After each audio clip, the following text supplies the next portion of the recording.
Alright, so this game took me way longer to review than usual because this game hates my soul. This game hates my existence.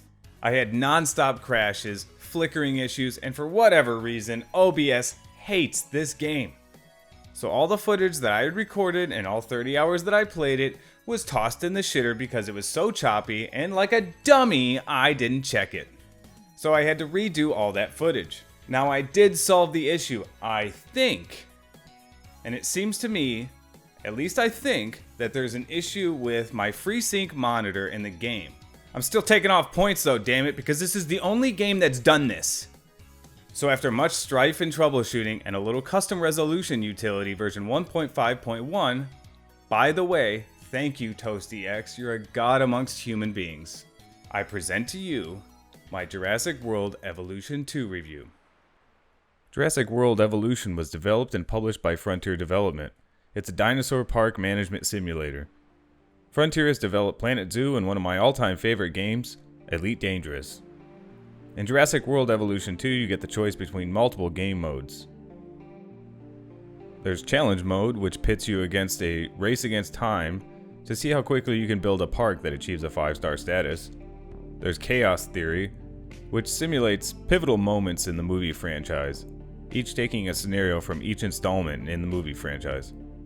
There's also a Story Mode / Campaign Mode, which is legit the most lacking campaign I think I have ever seen in a long time. It's legit like 4 hours long. That's like Call of Duty shit right there.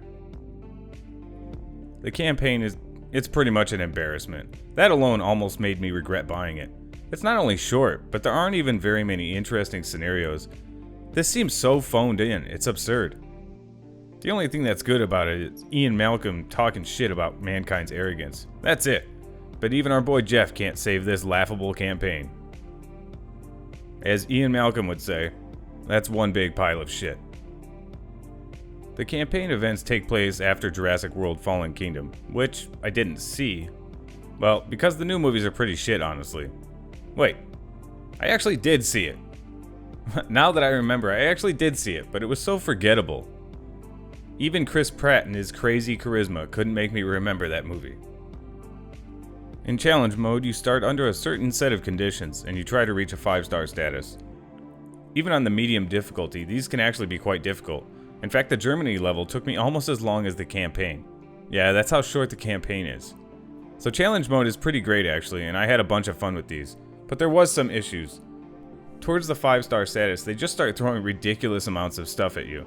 I had a tuberculosis outbreak in multiple pens, multiple flyers got out of the aviary, and started attacking guests, which instantly drops your stars. They also got infected feeders from hookworms, and then, a tornado hit my park. All of this happened at the same time. I get it's a challenge mode, but come on, man.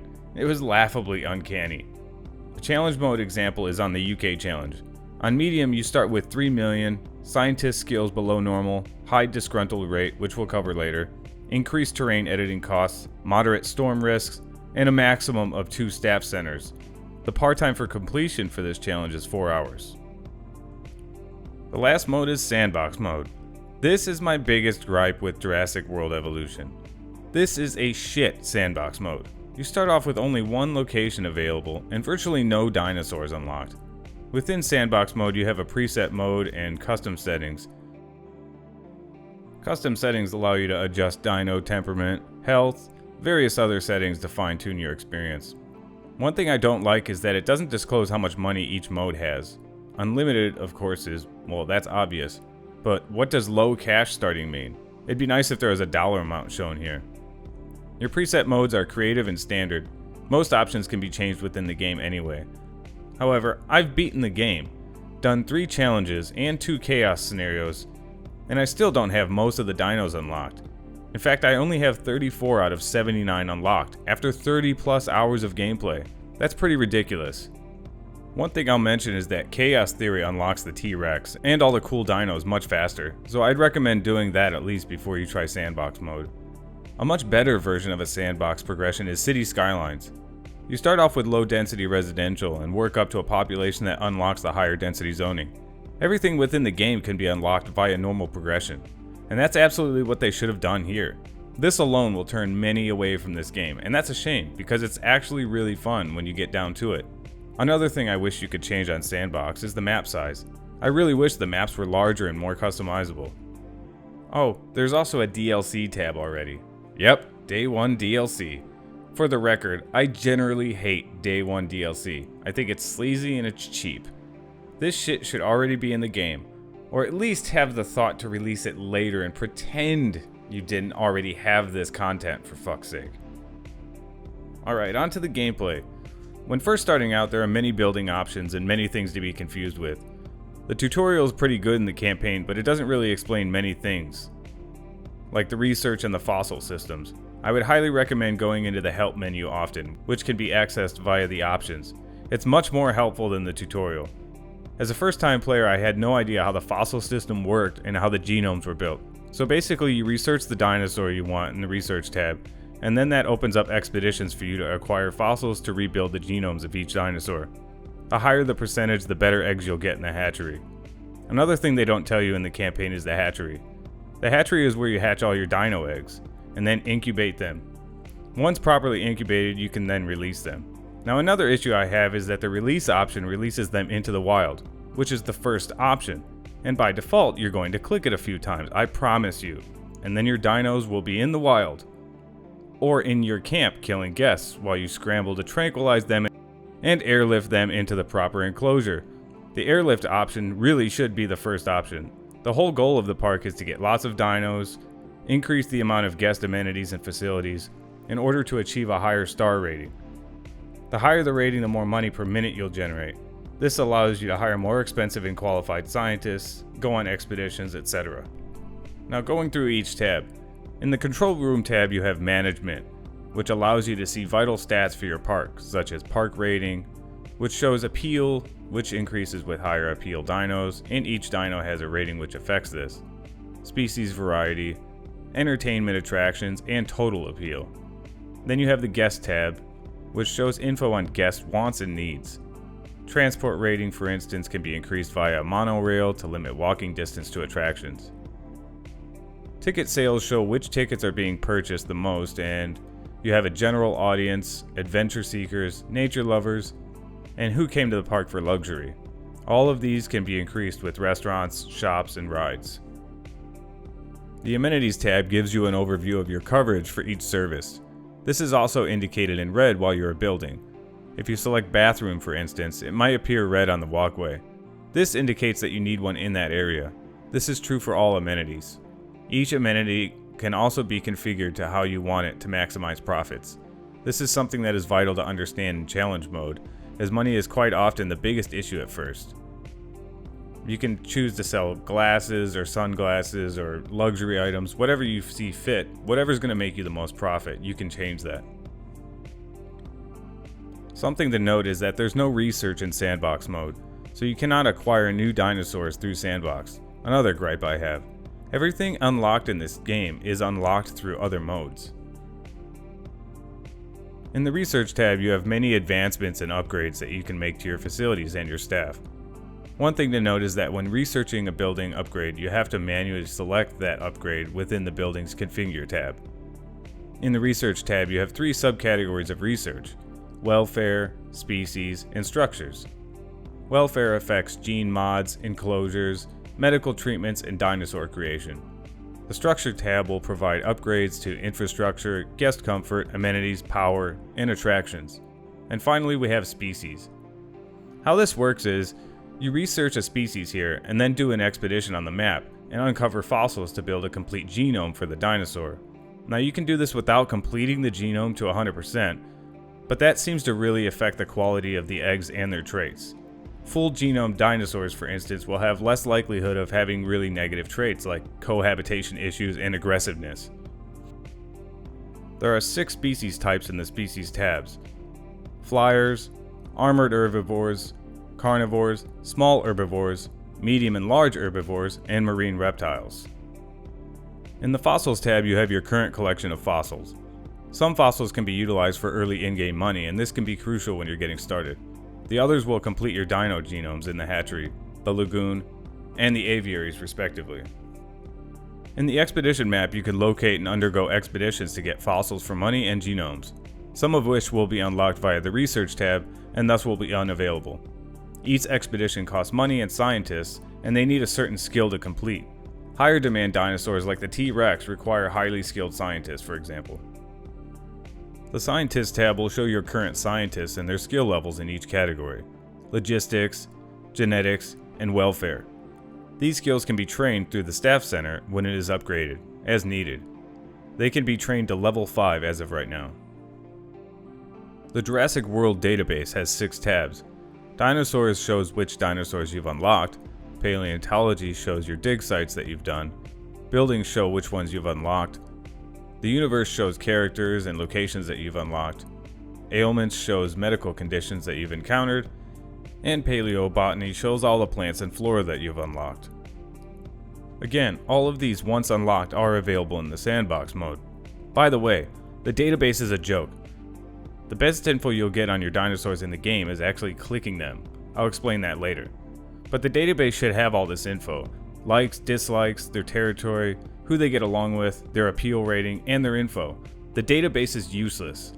I constantly felt like I had to get tidbits of info that is vital from so many different sources. This is confusing as hell at first. Everything that should be applicable to your dinosaur should be under one information tab. That would make it so much easier. Consolidate all that information into one area, and it'll make it a lot easier for you to cohabitate your dinosaurs. The map tab shows all dinosaurs, vehicles, broken fences, diseases present, structures, power grid. Pretty useful feature here. It also gives you an overview of the dinosaurs in each enclosure for easier and quicker viewing. The management view shows a variety of useful information like dinosaur visibility for the guests, which increases appeal, by the way. Transit lines, utilities, profits. Very useful to keep an eye on all this information here. Your building options include operations, enclosures, attractions, guest service buildings, environmental changes you can make such as raising or lowering terrain, removing or adding water, and vegetation you can add or remove as needed. You can place a few different types of footpaths here, and the one thing that I really wish this game had is angle markings. It drives me nuts that I have to eyeball the angles that I'm placing on my paths. Being a perfectionist, I hate when my paths aren't perfect 45s. Also, I wish there was an indication from one path or fence to another that showed if I was in line with that fence. This often leads to irregular shaped enclosures, another minor pet peeve of mine. You have a power tab which allows you to build generators and power stations. The power stations can be linked via substations, and then the substations have a radius that provide power to buildings. You also have backup generators for emergencies. You have a decorations tab, but it's pretty minimal. I wish there was a lot more here. Hopefully the modding community will save the day again here. Maybe it's just me, but I love the tedium of adding decorations and fine-tuning the aesthetics of my park. I just wish there was more decorating options, as there's not many here. The transport tab can be used to pick up dead dinosaurs to prevent disease, and they can also be used to pick up tranquilized dinosaurs to be placed into the proper enclosures. And you have the demolition tab, of course. Demos take time, however, so it's realistic in that sense, so place your buildings carefully. Throughout your playthrough, you will encounter a variety of challenges. Frequent storms will destroy your star rating if you don't have adequate shelters. Diseases will kill off many of your dinosaurs if you don't have the proper medical facilities to respond to each incident. You also must have lots of rangers handy to respond to status checks and infected feeders, and repairs throughout the park. One cool feature about this is that you can actually go into direct mode, which allows you to drive as a ranger or a veterinarian and administer medicine or check statuses, and also do repairs as well. You can also take control of the helicopter for tranquilization and pickups of dinosaurs that you need to bring back. You will also encounter incidents that happen periodically throughout the United States. This allows you to undertake a fun little scenario to either photograph or tranquilize the dinosaur to prevent further disaster, and then you can also bring the dinosaur back to your park for that sweet profit.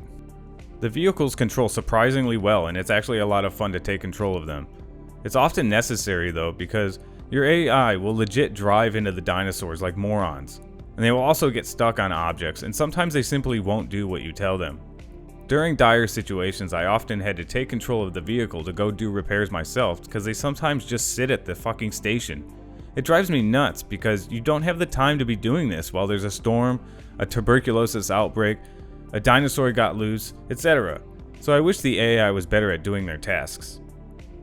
Fuel is constantly an issue as well, and this might become tedious to some people. I don't mind it so much, but it's something to consider. A lot of what you'll be doing is responding to medical needs of your dinosaurs. If they get TB, for example, you have to research it and then go medicate ASAP before it spreads. And it spreads fast as hell.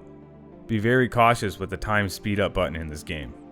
When selecting your dinosaurs, you'll be shown vital stats that you need to know in order for them to thrive.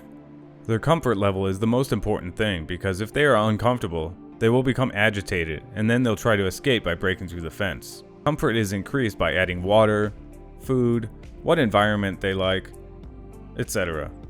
One thing I wish this showed is how many of their kin they would need to be happy, because sometimes they'll get lonely and they need a few more dinosaurs, but it doesn't tell you how many they need. Again, this is information that should be available through the database. Again, I wish there was an easy, one be-all reference for everything that you needed to know about your dinosaurs. I constantly felt like I had to scour for little tidbits of information here and there. It became pretty annoying. Under the ailments, it will show whether or not they're infected or if they have fractures. Fractures and injuries that are of the physical kind, they'll need to be tranquilized and lifted into the medical facility for treatment. The appeal tab shows a numeric value, and this is basically what draws the crowds in. The higher the appeal, the more guests the exhibit will draw. The territory tab shows their likes and dislikes, basically who they get along with and who they like to share their spot with. You also get an infamy tab which shows important vitals like age, type, how many kills, and how dominant they are. One thing to note is that a crown indicates that they are the alpha. This is important to know as they sometimes will attack others if they have that trait. You can also check the useless database from here as well. The gameplay overall is a lot of fun and it's very addicting, and it surprisingly gets better and better the more you play it because you get to unlock more. At first it kinda sucks, especially as a first time player because there's a lot you simply don't know. The power grid at first was odd to me because it's done via radius rather than connecting each power line to each building. For some, the game might be too tedious and it might have too much micromanagement for them to enjoy. You have to fill up fuel constantly, react to each situation medically, and also repair everything. There's a lot to micromanage here, but if you like that aspect, then this game's for you. I personally like that kind of stuff, so it doesn't bother me. There are some technical issues, but I'll get into that later. One thing I wish there was more of is aviary customizations and lagoon options. Lagoon is pretty bare bones, but there is a neat little option to lower the guest stands to see underwater. I just wish that there were more objects and customization options in the lagoons and the aviaries. I'd also like to see more marine reptiles and flying dinosaurs. I'm sure there's more in the DLC, but... Did I mention that I hate Day 1 DLC? Graphically, the game looks amazing, and there's a ton of graphical options for you to tweak as you see fit. The NPCs kinda look like plastic, but they do have pretty good animations, surprisingly. The textures are great, but the draw distance is a bit lacking at times. The shadow effects, and especially the weather effects, are amazing, and especially during a tornado. The dinosaurs look absolutely beautiful, but their animations are a bit goofy when they interact with one another. There's sometimes a distance between them when they're fighting sometimes, like there's a gap between their heads clashing if they're button heads. It doesn't happen all the time, but it does happen sometimes. The trees and water look amazing, and there's a ton of detail up close and far away. Overall, the game looks incredible. The lighting and the physics are great, the dinosaur animations, especially when they're alone. They're charming and they're super well done. I often love just watching them lie around, feed, sleep. It's mesmerizing at times. I especially love watching the Mosasaurus feed on the great whites. This is fucking awesome. The sound effects in the game are all kick-ass. All around, they're awesome. From the dinosaurs roaring, the T-Rex sounds incredible by the way, to the grunts of the Triceratops as it slumps over to take a nap. All the sounds are top-notch. The music is also super relaxing and I enjoyed the tracks. The underwater noises are great as well, and especially the splashing sounds of the Mosasaurus as it roars out of the water and swallows a great white. God, that's amazing.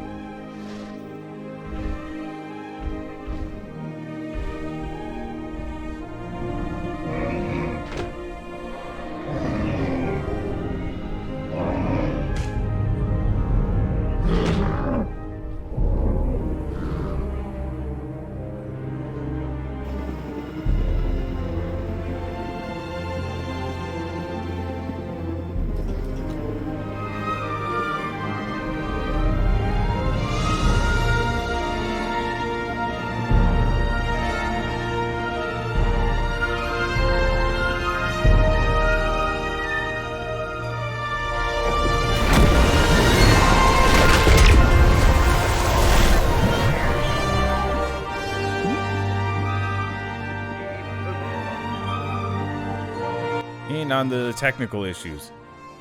Well, I don't know what the hell it is with this game, but it hates my rig. I'm running this on an RTX 3090 and a Ryzen 9 and a 165Hz QHD monitor, and this game won't stop flickering. I've tried everything from rolling back previous drivers, updating drivers, changing monitor settings, everything under the sun, and this game still flickers. It's the only game that does this, so I have no clue what it is, and I couldn't find any info on this, and I don't think it's an issue anybody else is having. I've never had this problem with any other game, so I'd have to deduce that it's the game itself.